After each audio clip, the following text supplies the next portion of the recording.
Hello guys, आज मैं एक छोटी सी स्टोरी बताने जा रहा हूँ। कहानी तो बहुत छोटी सी है, लेकिन उसकी सीख अगर आपने समझ लिया इस स्टोरी को तो आपके ज़िंदगी भर काम आने वाली है। तो ज़्यादा विलम्ब ना करते हुए डायरेक्ट स्टोरी पर चलता हूँ। दोस्तों, दो भाई थे और दोनों मछुआरे थे, यानी वो मछली पकड़ते थे और मछली बाज़ार में बेचते थे। यही उनका पेशा था, यही उनका धंधा था। लेकिन उनमें से एक भाई बहुत ही ज़्यादा पैसे कमा रहा था और एक भाई जो है वो पैसे ज़्यादा नहीं कमा रहा था। उसका क्या कारण था? दोनों के पास एक ही जैसा नेट था, एक ही तरीके से दोनों मछली पकड़ते थे और एक ही तालाब में जा कर के मछली पकड़ते थे। और फिर इतना बड़ा अंतर क्यों था, उसका राज हम कैसे जानेंगे जब पूरी स्टोरी सुनेंगे तब।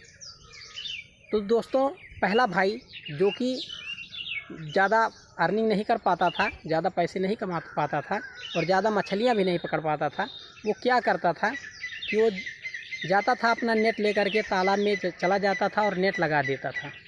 उसके बाद जाकर बाहर बैठ जाता था 10 मिनट 15 मिनट मैक्सिमम 20 मिनट तक वो देखता था। उसके बाद वो सोचता था कि क्या मेरे नेट में मछलियाँ फंस रही हैं कि नहीं, मेरे जाल में मछलियाँ फंसी कि नहीं। वह जाता था, नेट को उठा करके देखता था पानी में घुस करके, और जब देखता था तो ज़्यादा मछलियाँ नहीं फंसी हुई होती हैं। 1 2 4 मछलियाँ फंसती थी तो उनको वो निकाल लेता था और निकालने के बाद वो सोचता था कि यहाँ पर मछलियाँ अब ज़्यादा नहीं पकड़ेंगी, इसलिए मैं इनको जा कर के नेट को दूसरी जगह लगा देता था।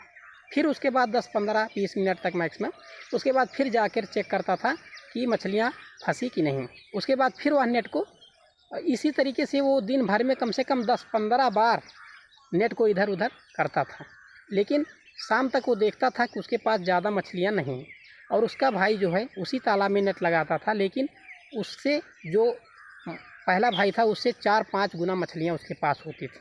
तो आइए उसकी प्रक्रिया जानते हैं। वह क्या करता था?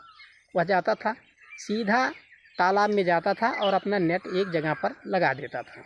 अपना जाल लगा करके वह निकल आता था और बाहर जा कर के बैठ जाता था और वह बिल्कुल शांत बैठा रहता था।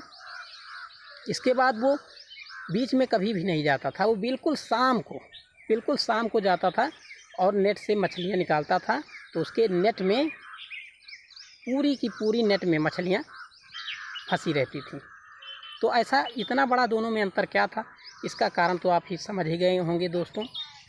जी हाँ दोस्तों, मैं बात कर रहा हूँ धैर्य की। धैर्य भी यही जीवन में काम करता है। हम जब उतावले होते हैं, जल्दी परिणाम पाना चाहते हैं, यकायक सब कुछ करना चाहते हैं, तो हमारे जीवन में बहुत ही कष्ट होता है और हम सच्ची संपदा से दूर हो जाते हैं। जैसा कि पहले भाई ने किया, उसके पास धैर्य नहीं था, वह बार बार मछलियाँ देखता रहता था, फंसी कि नहीं फंसी कि नहीं। तो यही हम लोग भी करते हैं अपने जीवन में, लेकिन हम लोग धैर्य नहीं रख पाते हैं। अगर धैर्य रखेंगे तो हमारे जीवन में भी बड़े मुकाम हासिल हो सकते हैं। तो दोस्तों, है पेशेंस, यानी धैर्य रखिए अपनी मंजिल को पाने के लिए।